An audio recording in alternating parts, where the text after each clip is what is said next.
I want to welcome you to this session on what is needed to scale entrepreneur-led family planning and reproductive health innovations. I just want to make sure, can folks hear me?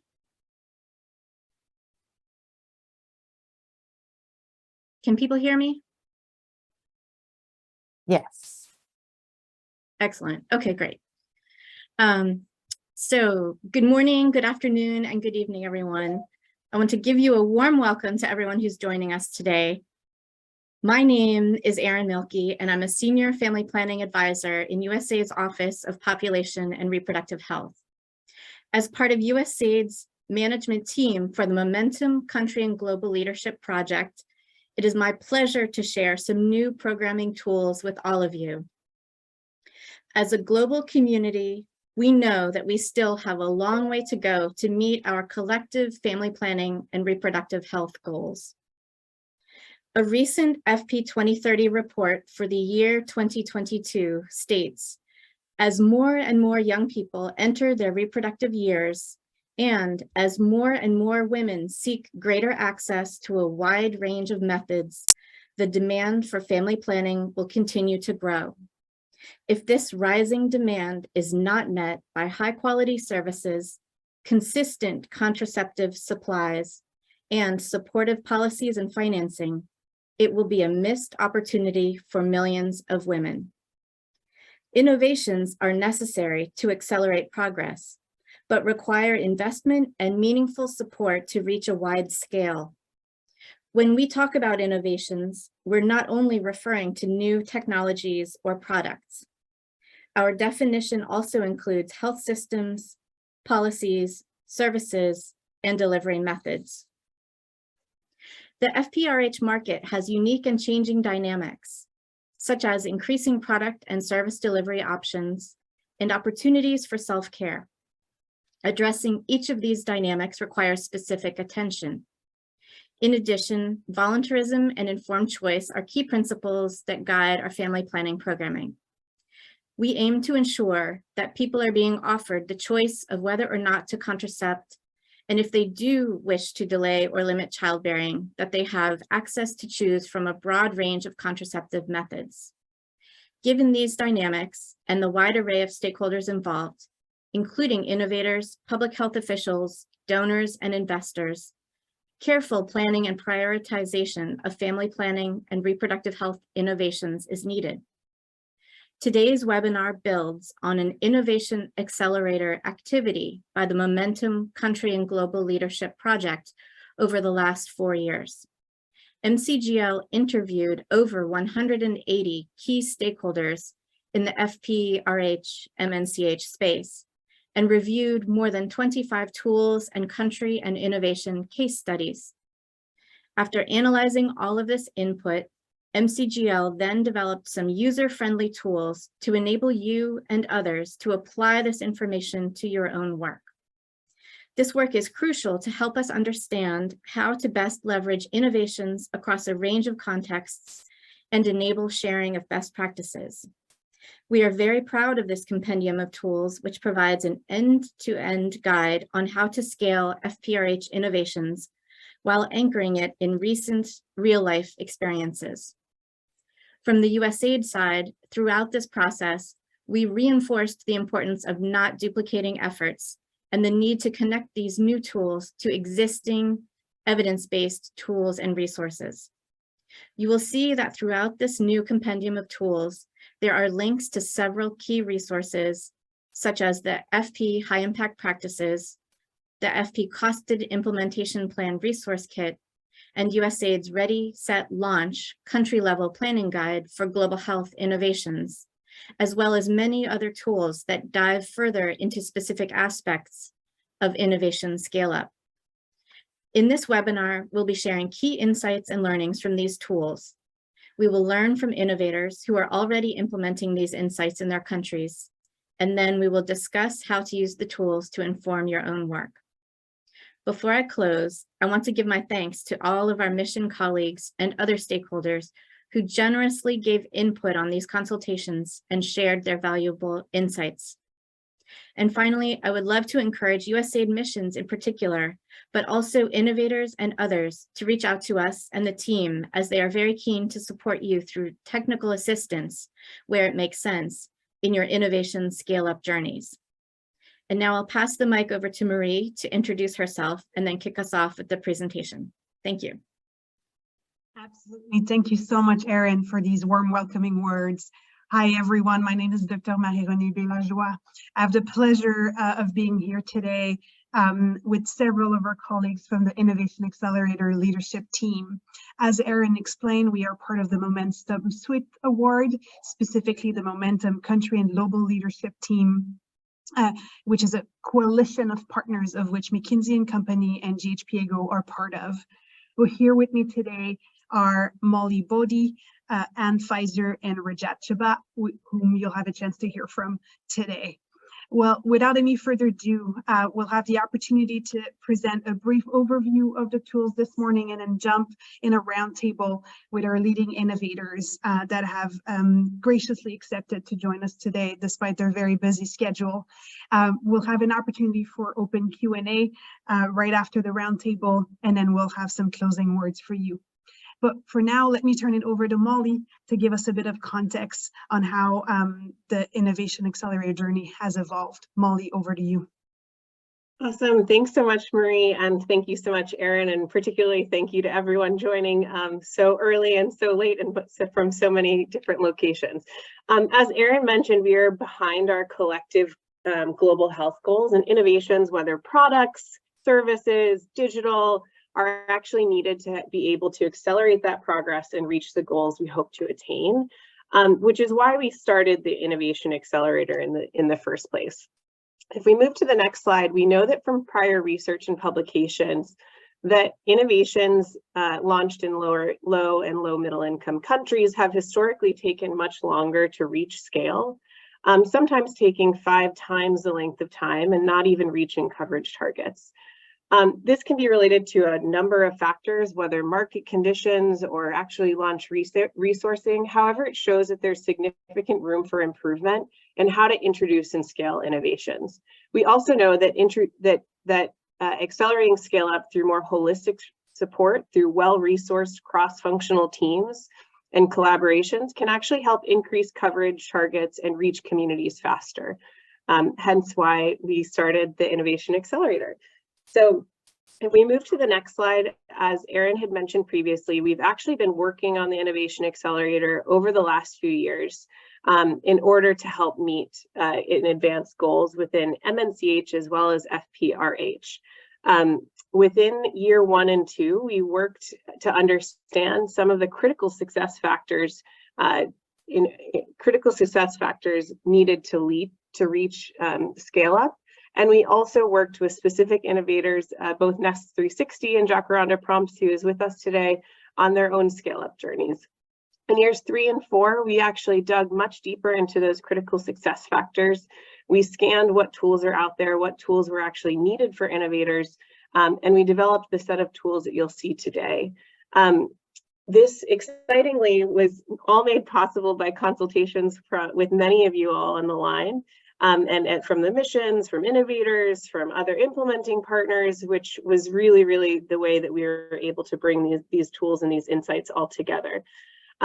It's resulted in about 4 different documents, which Marie will walk you through shortly, and excitingly also other Momentum programs. The Momentum Private Healthcare Delivery are already using the tools, as are innovators such as the Yash Entrepreneurs Innovator Program. So Marie, back over to you to talk through the tools themselves. Absolutely. So we are very excited to launch the Empowering Family Planning and Reproductive Health Innovations for Scale tool series. This page presents a really simple overview of the documents you'll find online. They are publicly available at the link that you can see in the chat. You'll have a summary and user guide, which is a great starting point if you're just trying to orient and understand what the tools are and what they can offer for you. You'll have a chance then to build onto the Scale Up Guide, which is really a practical how-to guide, and I'll give you a few examples in a bit of how to do a scale-up journey wherever you are on your journey. Associated with that, you have a set of toolkit and templates that can really serve as materials that you can print and build up from. You can also use them online. And then finally, to give you some inspiration, you'll find a Scale Up in Lessons and case study guide, which really synthesize a range of different case studies, but also country experiences, depending what your starting point and what your focus is. Moving along to the next page, we just wanted to highlight that these tools are really meant to serve a variety of stakeholders, whoever you are. If you are an innovator, this can help you think through, what different stakeholders may consider when looking at your innovation. Who might you want to engage in your scale-up journey? If you're a public health official, this could help you think through, how do innovations play a role? How can I prioritize between innovations? And again, who are these partners that can help me on my journey? But this is also highly relevant for donors, funders, investors, and implementing partners for a variety of reasons that you can see here and that you also see in the different pages. Next page, please. This is a very important visual for us because it really illustrates how the tools can best serve you. It's really meant to be a journey. So you may be, starting up on, creating your innovation, or you may be, considering scale in multiple countries. Wherever you are on that journey, the tool can be helpful for you. And you might simply want to use it and create kind of your own adventure at different starting points. And you'll see from the next page that on the Scale Up Guide, for example, we start around setting the vision, then expanding horizon, looking at different innovation types, evaluating potential, or then seeking sustainable support. And again, you could start by, reading from letter D onwards to B to A, wherever that suits you and what your needs are. I will call out on the right-hand side that there's a variety of questions that we've tried to address and synthesize the evidence as well as the insights that were shared. So again, take the time through that summary guide to kind of immerse and see what can be most helpful for you in that journey. Next page, please. This is just to illustrate and aligning the vision, chapter 1, the type of materials you'll find. You'll have the key questions you might want to explore with partners, with other organizations. You'll find, as you see in the purple box at the bottom, tips and best practices that were shared by the different stakeholders that we've met. Sometimes you can also find case studies. We know there's been tremendous work done in Kenya, for example, by the Reproductive Committee, which is featured, and you'll find a great amount of detail in the materials. It's really meant to bring this to life and give you practical tools to help you think through this. And then you may have example outputs, which will translate in the toolkits and the templates that you have in the accompanying documents to help you structure some of your reflections and your work. Next page. Finally, as I said, this concludes with the scale-up lessons and case studies, which are really meant to serve as an inspiration. As Erin said, it's really meant to reflect recent real-life experiences of innovators like you and others, or public health officials who have had to think through challenges in scaling family planning and reproductive health innovations. We're featuring experiences around Kenya, Rwanda, Nigeria, India, case studies, including from the 2 innovators you'll hear in the next few minutes, Babil Health and Jacaranda Prompts, as well as specific synthesis of lessons around different categories such as market and users, clinical evidence, regulatory coordination, and then a few other lessons across factors we thought were relevant to highlight. As I wrap up into the next page, we also wanted to feature some of the great lessons learned from the different USAID missions around the world that contributed to this work, and some of the great examples of the type of support they are providing to family planning and reproductive health innovators globally. Again, this is really meant to be a starting point and ideas, and of course, these have likely evolved tremendously since the last 2 years. But things that were highlighted including the creation of consortiums of partners innovative maps to really help understand where innovations can have best impact, collaboration with private sector stakeholders, which we know is a growing field. In fact, our tool has already been used in collaboration with the Momentum private healthcare delivery team, thinking about also the engagement of private sector organization and many other situations where USAID missions have played a critical role in enabling family planning and reproductive health innovation support. Finally, as we wrap up, we just wanted to reiterate what Molly said, that we are available should your team or your group want to think through these tools more strategically. You will find our emails here, and you can access the package of resources online. So I thank you very much for this brief presentation to give you context, and I'm very excited for us to turn to our innovators this morning. As I turn, before giving them a chance to present their organization and their own scale-up journey, I wanted to do a brief presentation of both of them. We are joined today by Dr. Jules Mukeshimana from Babel Health. Dr. Mukeshimana is an accomplished and experienced medical doctor who has a decade-long career focused on improving patient outcomes. He began as a general practitioner in public hospitals and private clinic, and then honed his skills in personalized care and building strong patient relationships. In the last 7 years, he's been a valuable member of the Babel team, first serving as a digital healthcare provider and clinical lead. And his strategic leadership was instrumental in establishing a reproductive health youth hotline, which I'm sure will be a topic for today, and then implementing a digital follow-up program for COVID-19 patients in collaboration with the Rwanda Biomedical Center. Currently, he's actively involved in diabetes projects, and he continues to make a significant impact in healthcare outcomes in Rwanda, demonstrating a strong commitment to patient care and advancing healthcare through digital means. We are also joined by Nick Person from Jacaranda Health. Nick is the founder and co-executive director of Jacaranda Health. He's worked at the intersection of business and global health in East Africa, Vietnam, and India. And prior to funding Jacaranda, he worked in Kenya for the Acumen Fund, investing in business serving the urban poor. Nick is a Draper Richards Kaplan Fellow, a Rayner Reynolds Fellow, and an Ashoka Young Champion of Maternal Health.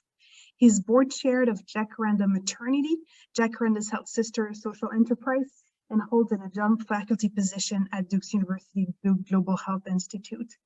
He's married to an obstetrician who works in global health. Well, without any further ado, Dr. Jules Mukeshimana, please, over to you. Thank you, Marie-Renee. I hope you can hear me well. Can you hear me? Thank you so much. As you said, my name is Dr. Jules Mukeshimana, and I'm with Babel for 7 years now, and I think the rest you've gone through my bio.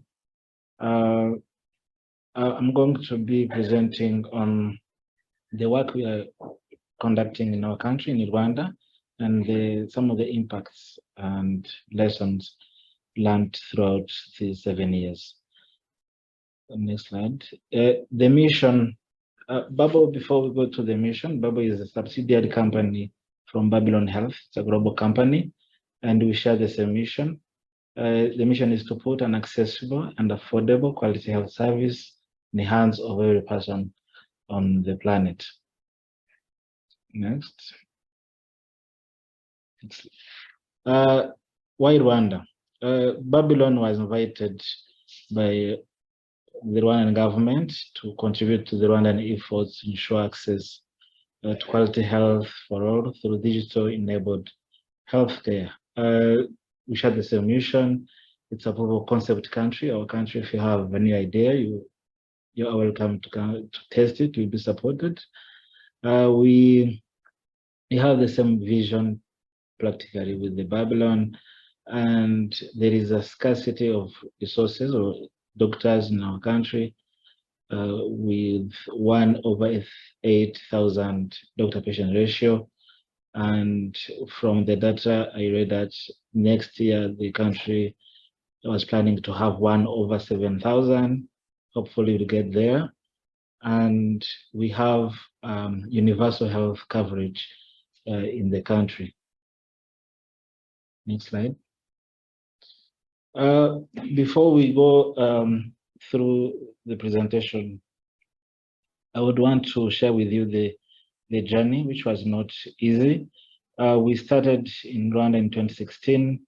We registered with the Rwanda RDB, Rwanda Development Board. And before we practice, we wanted to open a clinic. It's an online clinic. And we had to get the Ministry of Health license to practice. And this license was minimal with very few conditions, I would say, because of the skepticism from everywhere, because it was an innovation, it was new, and it was not easily accepted at that time. In 2017, throughout the journey, Bill and Melinda Gates Foundation supported the service to support the calls that we used to make to our patients. And it was to boost that experience, to alleviate the skepticism that was there from all over. In 2018, we also tested this reproductive health practice by giving the youth access to the services, access to the clinicians, so that they could learn from them, so that they ask questions that they have asked. And going forward in 2020, we finally signed a 10-year contract with the government. We showed the progress of about 4 years, and the government supported the idea and wanted to go with us throughout this journey.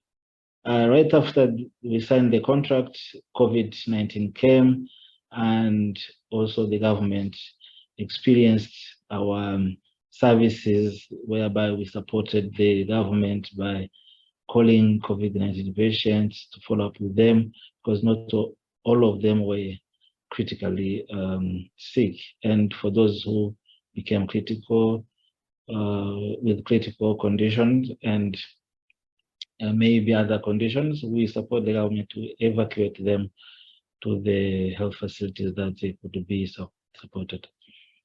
In 2021, we scaled this to accommodate more patients, because we noticed that some of the patients were not able to access our services because of maybe in the household, the man is the one who holds the phone, but the woman, when they wanted to seek the service, they didn't have that access.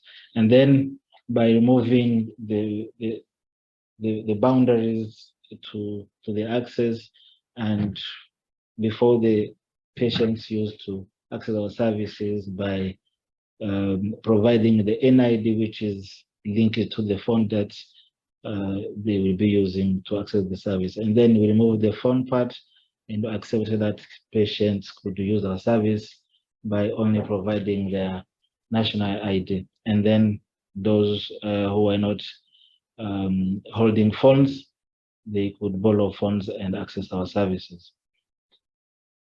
In March 2022, we used to have triage in the processes, and we said that it's not going to give our patients a better experience, the experience that they expect to get, with the value that we propose to our patients.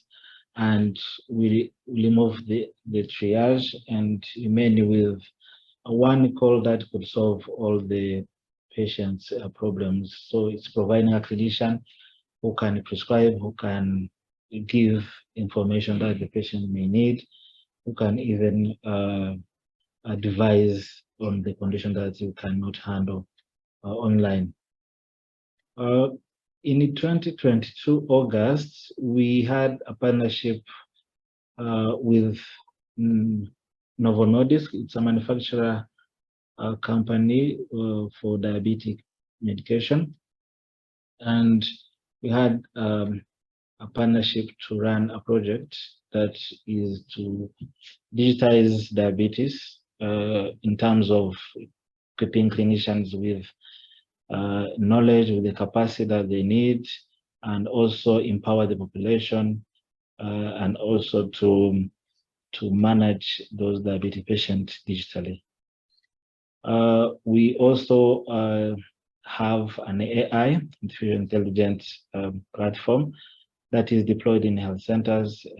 As of now, we have 15 health centers with this AI, and the AI is supporting in triaging patients and giving clinicians more time to focus on those pressing critical patients.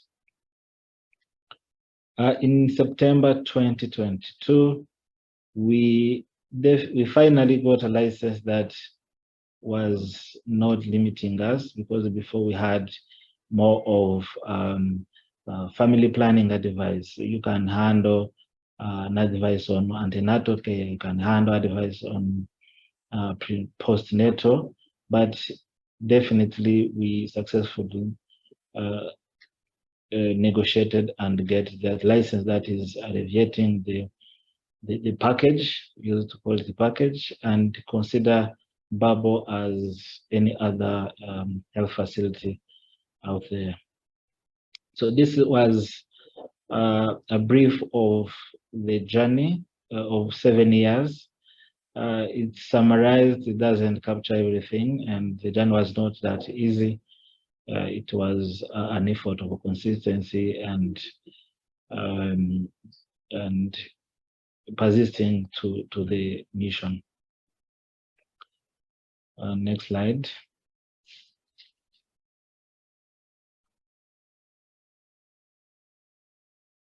Yeah, this is the bubble. We consider this a pyramid of care in Rwanda, and the bubble considered to be at covering from the level of community health workers to the district hospitals. We have doctors and nurses who can handle cases on that level. Next slide. This is how it works. I think maybe we shall have time, or you shall have time to look at it again. We use any phone, and we call our patients. We have AI, as I mentioned. We have consultations. Our clinicians are able to prescribe, to request lab tests, and follow up with patients, as I mentioned. We have 2.5 million registered users. We have so far completed more than 3.6 million consultations. On average, on a daily basis, our call center is busy with, on average, 3,000 consultations. And we have partnership with different health facilities. Most of them are health centers, private pharmacies, and private clinics. Next. This is how a call center looks like. And most of the clinicians are sitting in our call center calling patients. Next. This is also the AI booth in health centers, which is helping health centers and clinicians there to triage patients who are there and supporting them to make better decisions. Next. So far, this is the most common conditions that we've encountered in Babo, and the sexual health and sexual and reproductive health occupies the third rank on the ladder. It means that we are serving many patients with those conditions. Next.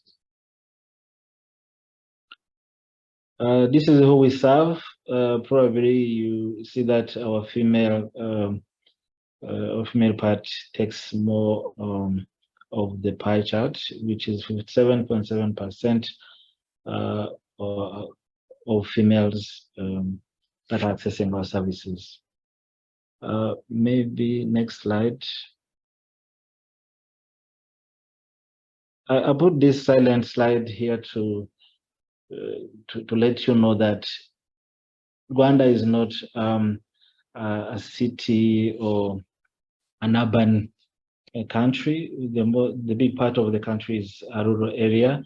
And when I was a little kid, I used to live in a place like this, and we used to go down the hill to fetch water, and it was really strenuous activities to conduct. And when I'm calling patient, when we serve patient, I think of those people who live in such landscape, who cannot walk when they are sick, and who can easily access doctors and nurses through their phone in a matter of 30 minutes. So it's really a fulfilling activity that we are conducting here, and really it makes me love what we are doing here at Babo. I think that was my last slide. Thank you, Marianne. Over to you again. Thank you very much, Dr. Joel, for this very rich presentation. Nick from Jacaranda Health, over to you.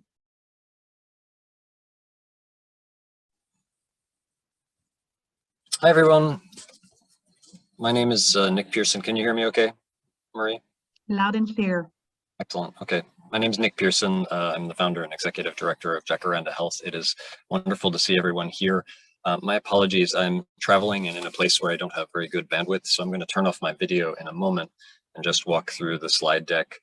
I'm presenting to you today because of time zones and availability, but this could just as easily be done by some of my colleagues, our leaders in Kenya, who are driving forward a lot of our strategy and government partnerships there.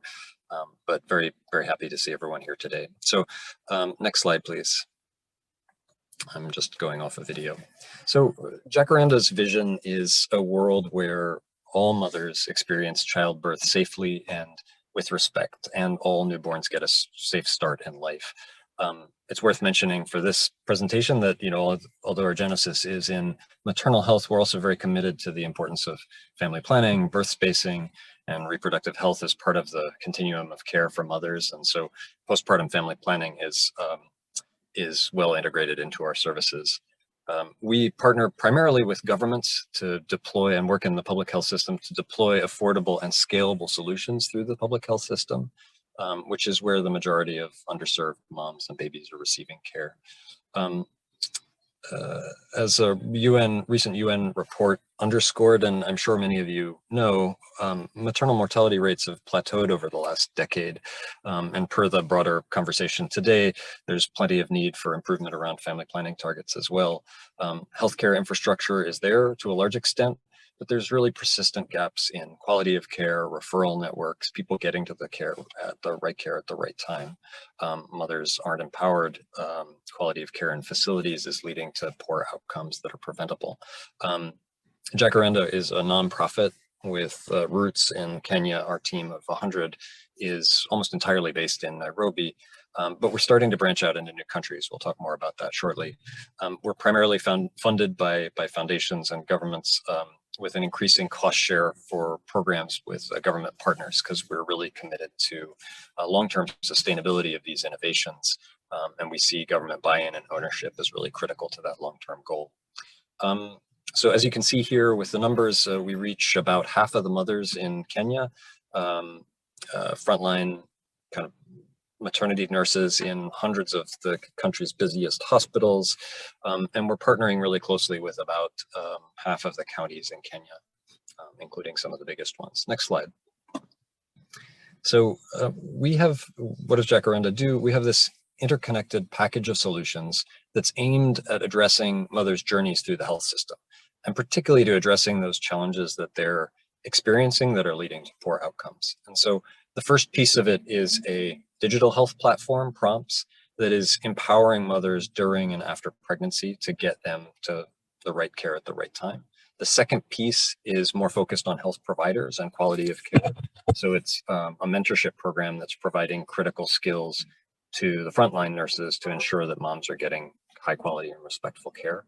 And the last piece combines these two, and it's a sort of a real-time data infrastructure that connects what we're hearing from moms with and the nurses, and then sort of compiling that in a way that's actionable and helpful for our government partners in terms of sort of improving quality of care, allocation of resources more equitably, et cetera. So I'll talk just briefly about these three different programs. Next slide. Just to make it a little clearer what they are. So this prompts, the digital health platform that I mentioned, has three components to it. So first, moms are walking into facilities during their antenatal care. They're enrolling in a series of gestation-specific messages that sort of follow them through their pregnancy and the first year of their baby's life. This is a two-way messaging service, so they're getting information and helpful sort of nudge messages that drive healthy health-seeking behaviors. But they can also ask questions, and they frequently do. So we have a help desk on the back end that's sort of reading all these questions, responding to others' questions, and triaging and identifying sort of potentially urgent questions that would spark a referral into a facility, and we'll call them up and refer them to the nearest facility if there's something that's clinically concerning, which happens often and where you want to be addressing that quickly. We're right now fielding maybe 2,000 or 3,000 questions a day through our help desk, and at any given time there's 700,000 or 800,000 engaged mothers on the platform. The last piece of it is this sort of data infrastructure, which I'll talk about in a moment, which is sort of collecting and aggregating the data from the mothers to help inform quality of care in the health system. And we've seen some great results from this. Improved uptake of prenatal care, 4+ prenatal care visits, significant increases that we've measured in uptake of postpartum family planning from moms who are receiving messages on the platform, because they do, this does also include messaging around postpartum family planning, both during pregnancy and afterwards. And then also kind of critically, moms who are reporting problems that could be critical, or reporting that when they're advised by the helpline to go seek care, most of them are getting connected to care, which is really exciting. We have, just as a side note, with An's group at JPIGO have been doing some really interesting work, partnering with them to build out, sort of deepen the content around postpartum family planning and improving the nudge messaging around discontinuation and family planning choice in the postpartum period. Next slide, please. So the other component, I won't talk about this too much, but this is a sort of a mentorship, a train the training model. And the idea is really to focus on getting the frontline, sort of heroic frontline nurses who are delivering most of the babies in the country in government facilities, the kind of support that they need, training that's happening in the facilities, in the place where they work. And it's led by government partners. So we have a package of modules and training modules, skills and drills that can be adaptable to the sort of quality gaps in those particular facilities. But then there's a really important layer of kind of coaching and in-facility supportive supervision from those county government nurses who are sort of holding the torch for the program in the long term. And we've seen some great improvements around improved practice, improved knowledge, improved skills around both emergency obstetric and newborn care in that critical intrapartum period. Next slide, please. So the last piece of it I mentioned, of these sort of three components of the work that we do, is we call it Pulse. And this is the data layer that really draws from what is being reported by the mothers in terms of the care that they're experiencing, the sort of journey through the continuum of care, the quality of care in the facility that's reported by the frontline mentors who are working in those facilities.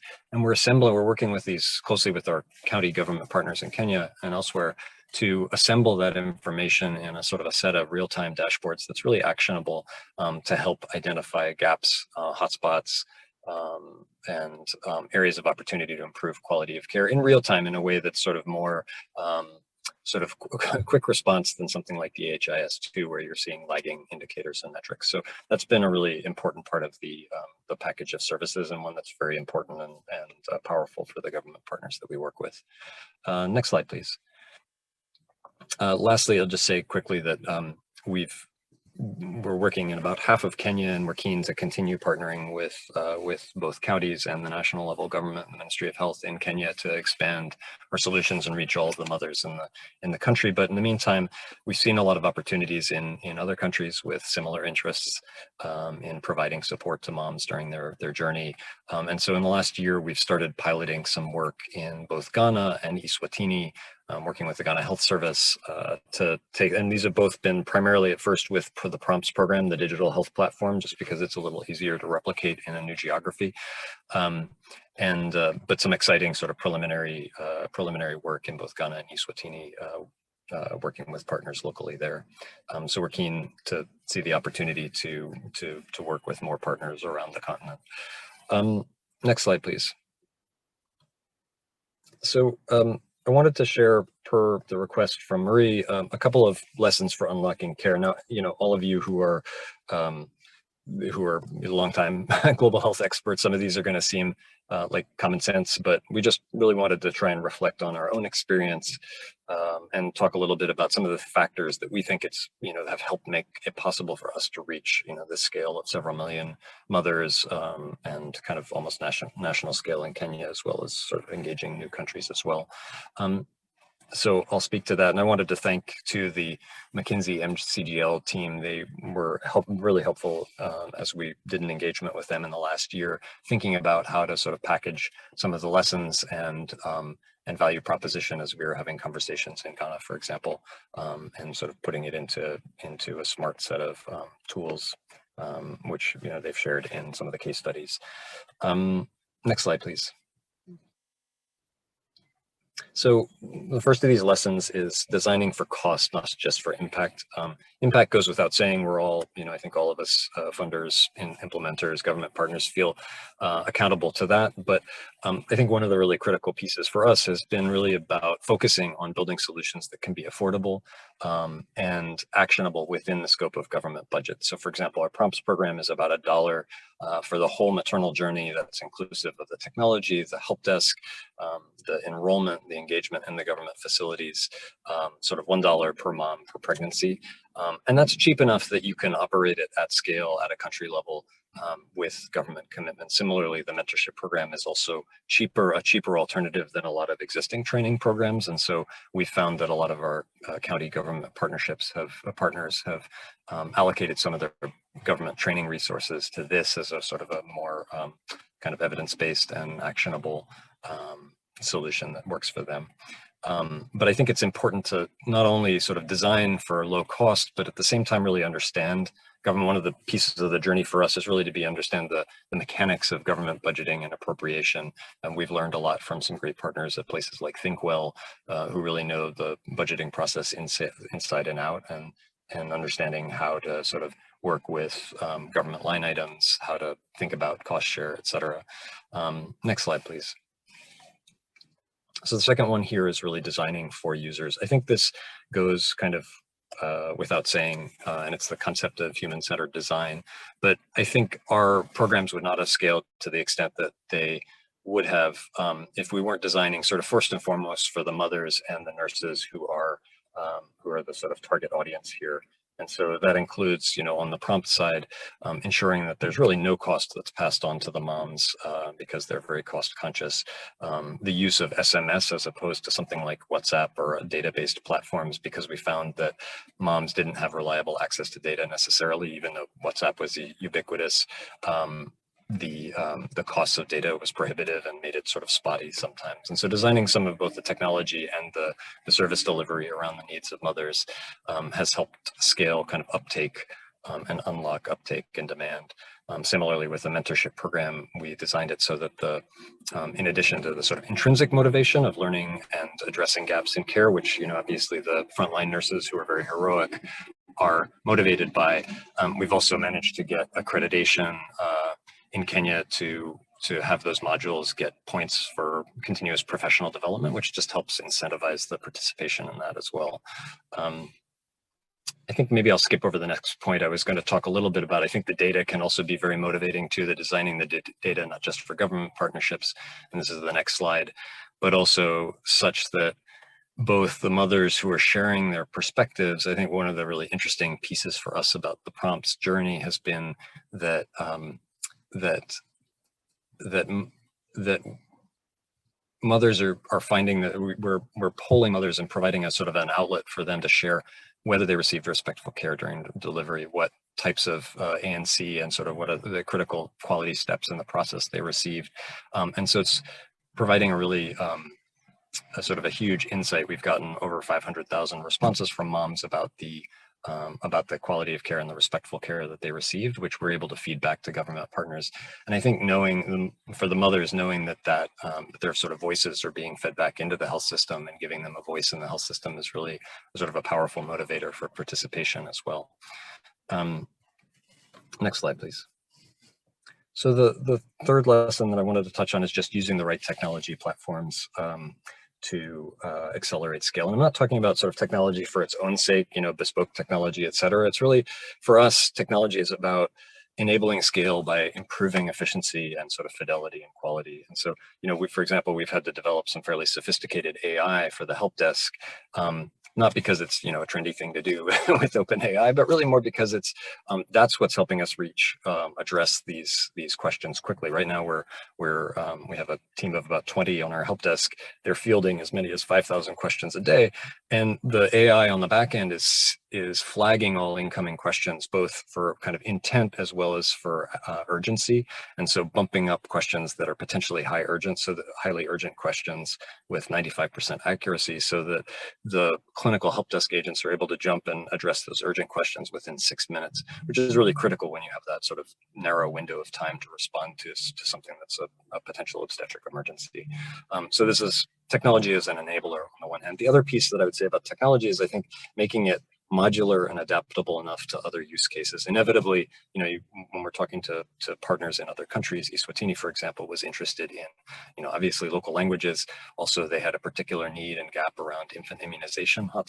And so being able to sort of tailor the platform so that it's not rigid, not too bespoke, so that it can be adapted to the needs of new country partners, for example. Also to add content and context. So this partnership that I mentioned with Japaigo has been really exciting to be able to sort of deepen family planning content.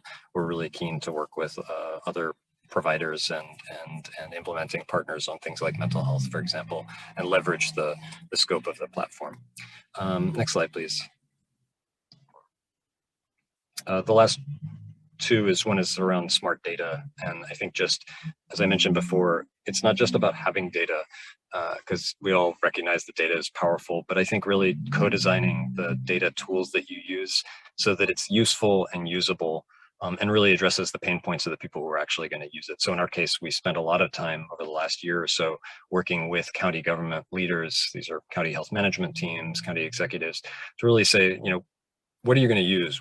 What needs to be presented in here to address the reporting that you need to do to the Ministry of Health, but also for you to be able to allocate resources efficiently, address hotspots, address gaps in care. And so we've seen really kind of cool, actionable data happening and those feedback loops happening. I think, and that sort of the real-time nature of that is important, just to be able to get those feedback loops. Last slide, next slide, please. I'm sorry, I think I've gone a little bit over. My apologies. This last piece, I think, goes without saying, but it's been an important reflection for us. This is not my area of expertise. My colleagues are really driving this forward and have been the ones who have sort of approached this in a really smart way. But being a true partner to governments is on the one hand, identifying the right government partners to scale the solution. So in Kenya, for example, where the healthcare system is very devolved, working primarily with the counties, we're increasingly working with the Ministry of Health around policy, et cetera. But whereas in Ghana, it's really critical to be partnering with the Ghana Health Service because it's a more centralized health system. In Eswatini, we're actually working with an intermediary partner, CHAI.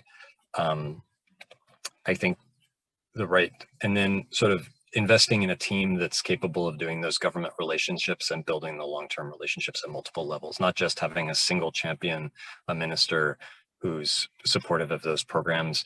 One of the things that's been important for us is sort of having relationships at multiple levels in the health system. Again, maybe this goes without saying for those of you who are working in the space, but I think for us, it's been really important. In Kenya, for example, there were elections last fall, and 17 of the 20 counties we were working in changed leadership. But we saw and we were a little bit worried that we were going to sort of lose cost share, that the sort of commitment to co-funding the programs, the Prompts and Mentors programs from our government partners was going to drop. But we actually saw an increase. And I think that had a lot to do with the fact that our team has done a good job kind of building those relationships over the long term and building them in a way that's as a resource, not just transactional. I will stop there. Thank you so much for taking the time to listen, and happy to respond to any questions in the roundtable. Thank you very much, Nick. Greatly appreciated. Also a very rich history of Jacaranda Health and how you've evolved your products over time. Thank you, Dr. Jules. Thank you, Nick. I would encourage everyone to put your questions in the Q&A for the last 10 minutes. I'll turn it over to Anne in just a minute. But before I do, just wanted to reemphasize and encourage you all to go see the suite of tools. You will have synthesis of the Babil experience, as well as Jacaranda Health, as well as other innovators' journey, and then which highlights also the different lessons in their journey that might be interesting for you all. To address one of the questions in the chat, so these tools were launched about a month ago. As part of the development journey, we had a chance yet to engage with Babil, Jacaranda Health, but also many other innovators, including Nest 360, in their innovation journey, who kind of pressure test some of the ideas that you'll see in these materials.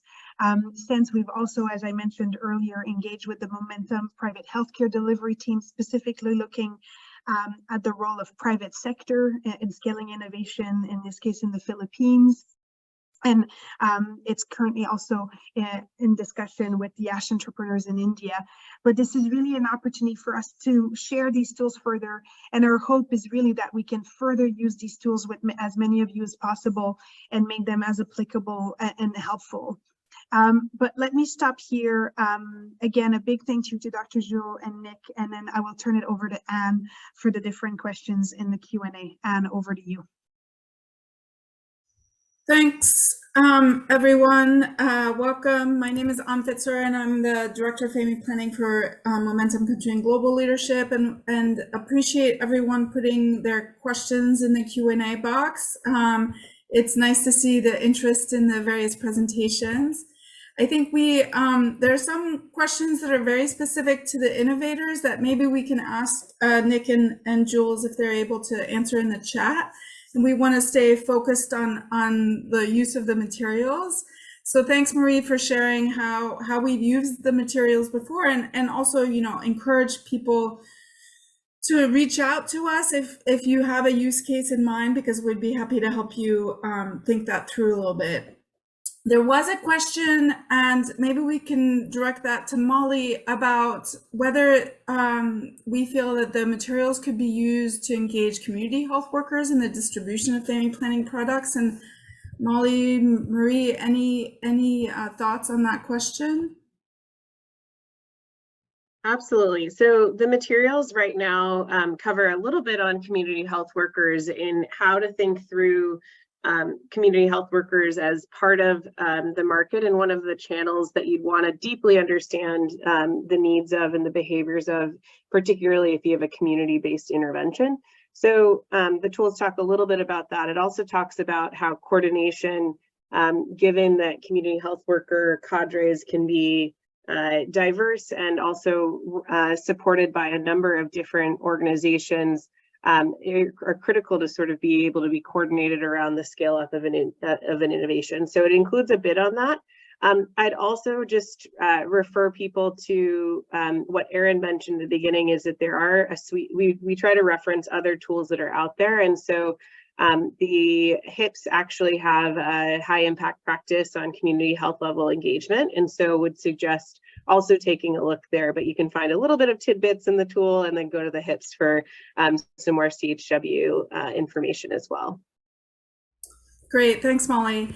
And then there's an interesting question about a particular barrier to scale of FPRH innovations that involves political resistance to the innovation. And so the question was about whether the tools address that barrier, and maybe we can start with that. But I think it would be also interesting to hear insights from Nick and Dr. Jules about, you know, any resistance that they've experienced and how they've handled that. So maybe we can start with Molly and then over to our panel.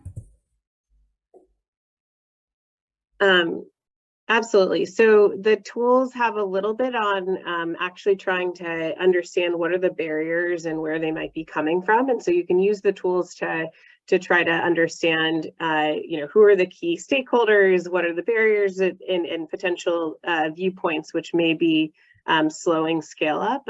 So you can use the tools for that.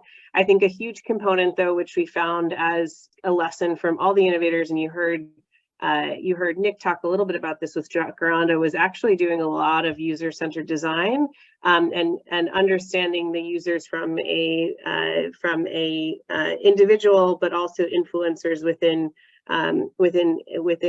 someone's circle, as well as the other stakeholders, whether they're providers, government officials, others, to actually understand where is that opposition coming from and how you might be able to overcome it.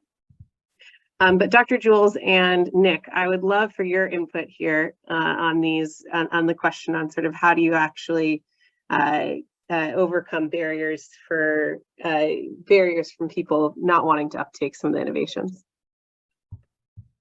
Yeah, thank you so much. Of course, we encountered barriers throughout our journey, and I would not say that it was a political resistance. Babylon was invited, and we got that license, but two or few people in the leadership that cannot, who would not be able to catch up so quickly as we wanted things to run, and those people, it's a matter of engaging them so consistently so that they also achieve that level of understanding. Nick, do you want to add anything? Yeah, the only thing I'll add just briefly is because we're primarily working on maternal health and the sort of postpartum family planning component, we don't encounter a lot of kind of political resistance to the sort of principle of the programs. Both the local and national governments are enthusiastic generally. I think in Kenya, one of the sort of strategies has been, because inevitably, you want partners who are kind of bought in at the government level. We went to the counties first directly and started with the kind of early adopter counties, so counties that were more enthusiastic about trying new things, rolling out new programs, who understood the value proposition, and then they became the sort of voices and advocates for that among their peers. So a lot of the kind of follow-on counties who we've expanded to since have it's almost been through word of mouth with the sort of experience of the kind of early adopter counties. So that's one thing that at least is sort of important in our context in Kenya. Great, that's super interesting. There's a follow-up question I think for both of you about exactly this point related to partnerships with governments, and whether you have examples. And I think Dr. Jewell, you talked about this a little bit in your presentation about how government systems or sort of their approach has changed in order to help facilitate the scale up of your or of other innovations in the ecosystem, and how important sort of a changing partnership with government has been in your journey. So the approach was the multi-sector partnership. We partnered with different institutions of the government. One was the NIDA, the other one was the Ministry of ICT, the RDB was supportive, and also the MOH. So it was a multi-sector partnership, and when we couldn't find solution on one point, we used to call them and we sit together all at once, and then design or make people understand the concept, that was up and running.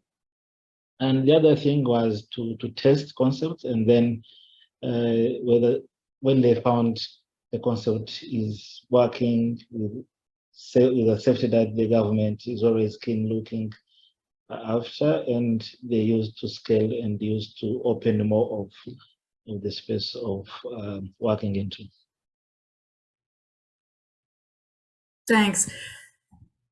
I think we're getting close to time, so it's exciting to get all these questions. We also had a question for the audience, and so I'm going to turn it over to Rajat briefly to pose that to our group before everyone leaves. Thanks, Rajat. Thank you, Ann. So maybe we can quickly get the menu. So as we heard these tools, we realize they are the guide to support and structure and accelerate the work that you all have been doing. These tools are designed to be iterative and to support where you are in your journey. So we would love to know which of the different personas that you saw in these tools today, innovator, policy managers, government stakeholders, that you would implementers that you relate to. So if you can quickly go to the Menti and actually help us respond to a couple of questions.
Interesting.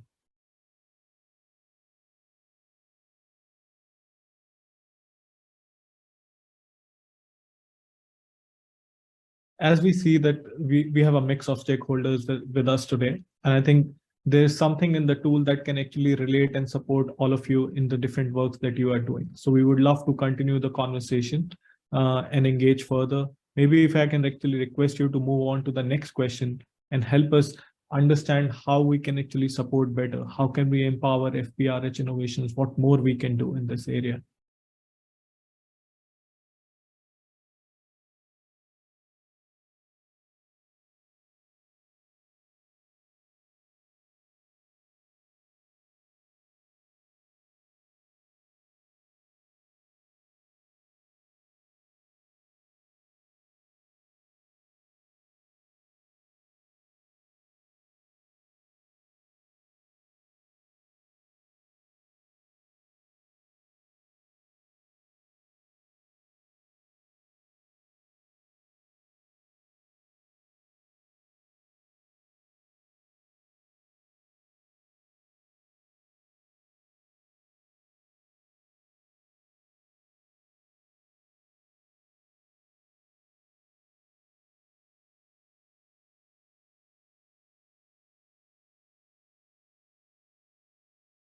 Some great responses here, focusing on scalability, product design, looking at more partnerships, consistent support. Our vision with the tool is to actually work collaboratively with all of you, create cross-pollination of resources and knowledge across partners and geographies. So in the interest of time, I would like to thank all of you, our innovators, USAID, and all McKinsey and all our partners in joining us today. And we remain available to support you in your scale-up journey. And please do not hesitate to reach out to us. Thank you so much for joining us today.